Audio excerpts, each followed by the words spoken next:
don't need to argue with my child about taking out the trash before she goes to school. I just don't. I can argue with her about that later if I want to.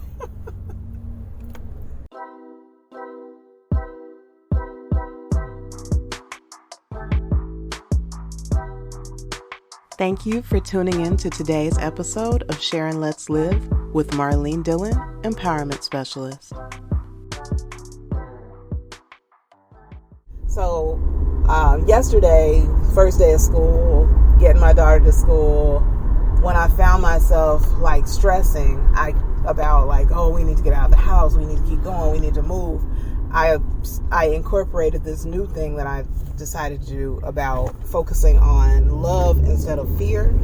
So, which allowed me to say, instead of like freaking out, like, oh God, we're moving too slow, like, come on, what's taking you so long, and being like mean because I'm coming from a place of anxiety, I made myself think about coming from a place of love, meaning, okay, because I love her and I know that she's trying to get out the house, I know that she's trying to get there, I know that she's not intentionally trying to be late. Let me come from that place of, how can I support her in getting out the house?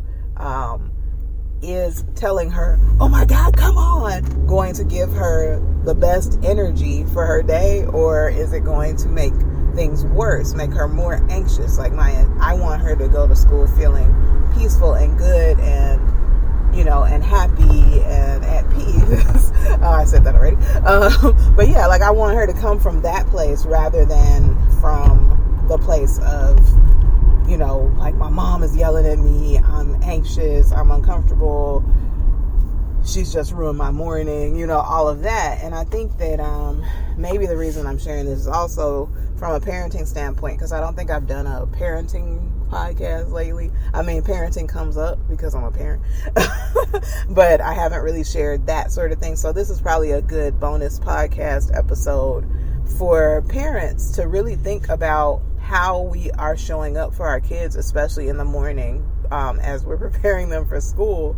When we're being like, if we're being a bitch, and being an asshole first thing in the morning because we got to get to work and we need to get them out to school, like we're ruining their day and we're setting them up for failure. Because when a child comes in the building completely off because their parent was being an asshole toward them, or they decided to bring up that topic that's going to put them in a bad place, like it's just certain things you don't need to talk about on the way to school. It's just certain ways that you don't interact with your child first thing in the morning.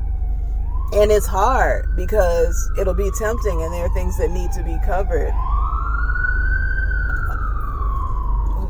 Okay, I gotta work on my patience, because when people do not pull off when the light turns green. Like, I know that the police were going through that intersection, but they left 10 seconds ago. Let us roll. But anyway, back to what I was saying. Oh, if you don't know, I have ADHD. I will interrupt my own thoughts. And sometimes I forget what I'm talking about. Every episode, I forget what I was talking about. But I usually remember eventually. Anyway, so usually. Yesterday, not included, but it was funny. So anyway, oh shit, I did it again. What was I talking about? So, so parenting.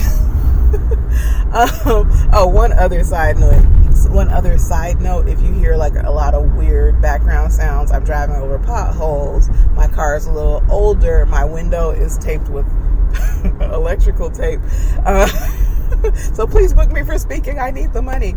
And I'm actually really good, like really, really good. I amaze myself. Anyway, but yeah, so it's true though. It's just my gift. It's my call, and I'm just really good at it. So anyway, the thing about parenting, almost forgot again. Good forgetting it.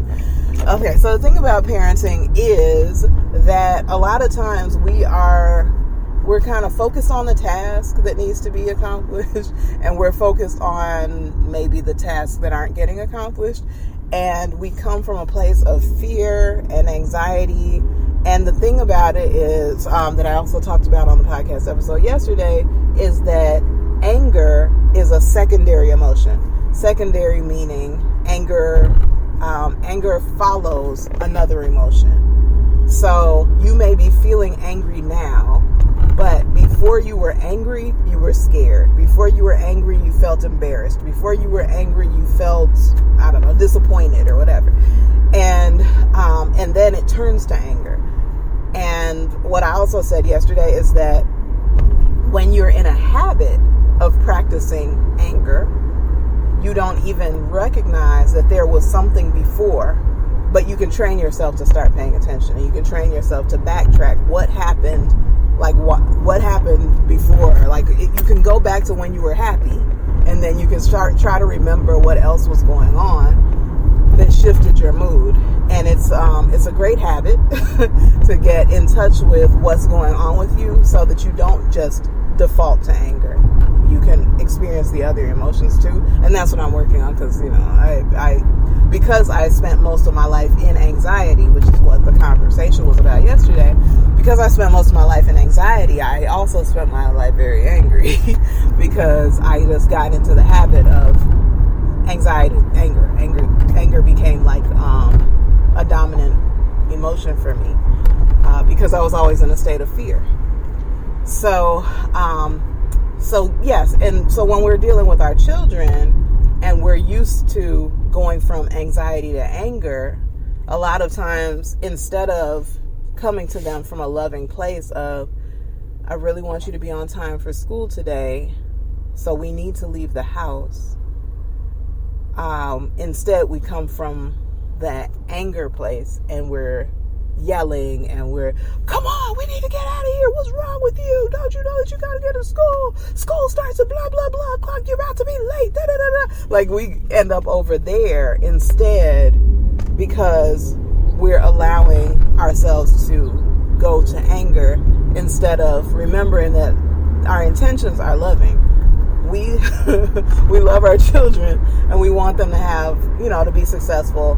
And maybe the other thing is we love having money to take care of them. And if we keep showing up late to work because our child won't get ready, then we all have a problem. And sometimes, and the thing is that there's nothing wrong, honestly, in saying that, and letting our children know, like, I go to work, but you contribute too.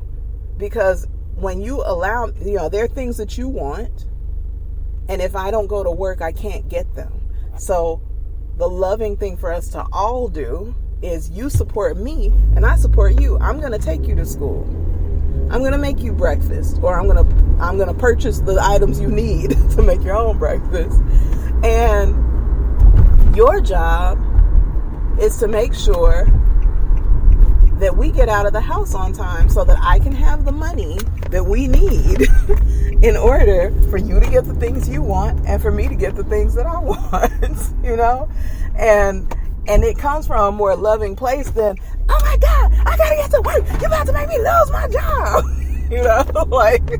Like who wants to come straight from that and then go into a school building and try to think, how productive are you when someone has just yelled at you? So, in the mornings, one of the things, I used to work in a school, and you see parents, they are still yelling at the child while they're walking them into the building. And it's just what kind of day do you think they're going to have? How long into their day will what you just said still be playing on loop in their mind? How well can they concentrate when you just yelled at them? When you just said, what's wrong with you? When you just asked them if they were stupid because they didn't do this or because they did that? How much do you think that kind of stuff affects them? How much would it affect you? I think that's one of the biggest issues with the parent-child relationship. And I have a course online, by the way, called Healing Our Families, Healing the Parent-Child Relationship. You can order it. It's an online course. You work on it in your own, on your own time, in the privacy of your own home. Or you could get the app and you can work on it wherever the hell you are. So, so one of the issues with the parent-child relationship Sorry, doing something a little dangerous. I didn't want to wait on all those cars, and my car is fast. So yeah, one of the things that okay, good. What was I saying? ADHD be like, one of the issues with the parent-child relationship, one of the biggest issues in the parent-child relationship, is that parents do not put themselves in their child's shoes. We do not think about how we show up and how it impacts them.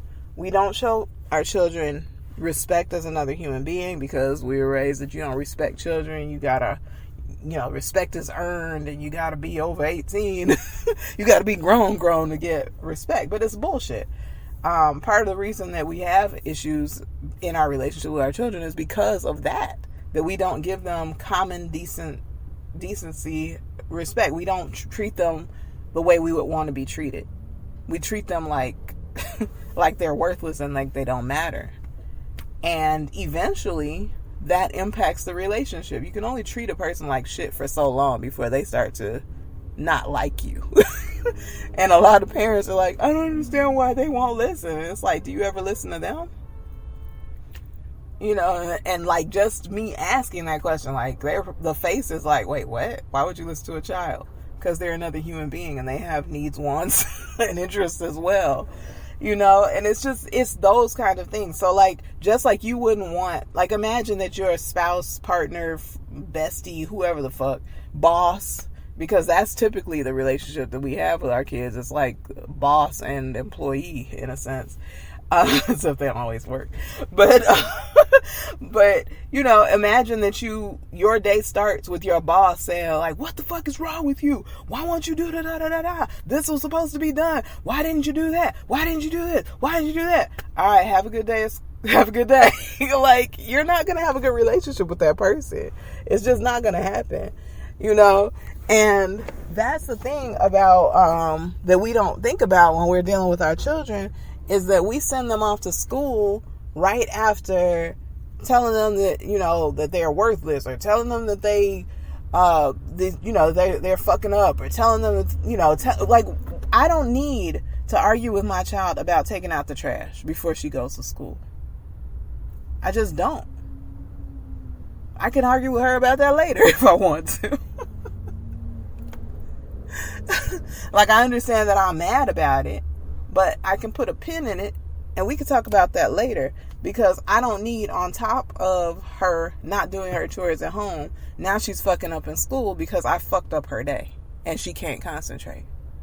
So all day her teachers, like they're going over the new vocabulary words and all she hears is, why the fuck don't you ever do anything around here? Or I'm so tired of having to deal with you and your brother. Like, why is that what's on her mind? Why is that what he has to think about while he's in school? Anyway, if this made you think, you probably, and I highly recommend it, you should check out my course. It's online. It's on a website called udemy.com, udemy.com. And the name of my course is Healing Our Families, Healing the Parent-Child Relationship. It's 6 lessons on how to improve your relationship with your child, how to improve communication. It is a communication course. I'm teaching you communication skills that are transferable to other relationships, with a focus on the parent-child relationship. So I highly recommend it. And one thing that people don't realize is that you get to test out the first 2 lessons. You get to check them out, like, for free, kind of. So you should definitely go check it out. And if you go on my website, because you're like, I want to learn more about this before I go check this out, before I buy the course, you can go on my website. On the resources page, I tell you all about it. And then there are links and all that good stuff. So everything you want to know, I've probably answered in the informational video that's on my resources page. And yeah, you can have a better relationship with your child, even if they don't speak to you. It can improve. And if you already have a great relationship, or so you think, you might learn some things that can maintain it. because there are a lot of things that we don't realize until we start having issues with our children. So check it out. Again, it's Healing Our Families, Healing the Parent-Child Relationship by Marlene Dillon, or Marlene Dillon Empowerment Specialist. I'm not sure which title I use, or if I use that title on the thing. But I'm Marlene Dillon, also known as Marlene Dillon Empowerment Specialist. And this podcast is called Share and Let's Live. Have an amazing whatever time of day it is for you. Blessings! Share and Let's Live with Marlene Dillon Empowerment Specialist is a free daily podcast. If you would like to send a gift of support, please visit mdillondesigns.com/support. To learn more about me, Marlene Dillon Empowerment Specialist, please visit mdillondesigns.com. There you can find more podcast episodes, you can read my inspirational blog, you can check out my online store of personalized gifts featuring the characters from my empowering children's book, I'm Proud to Be Natural Me. You can find parenting resources, including my online communication course, Healing Our Families, Healing the Parent-Child Relationship. Please follow and share if you found this podcast inspiring. Thank you.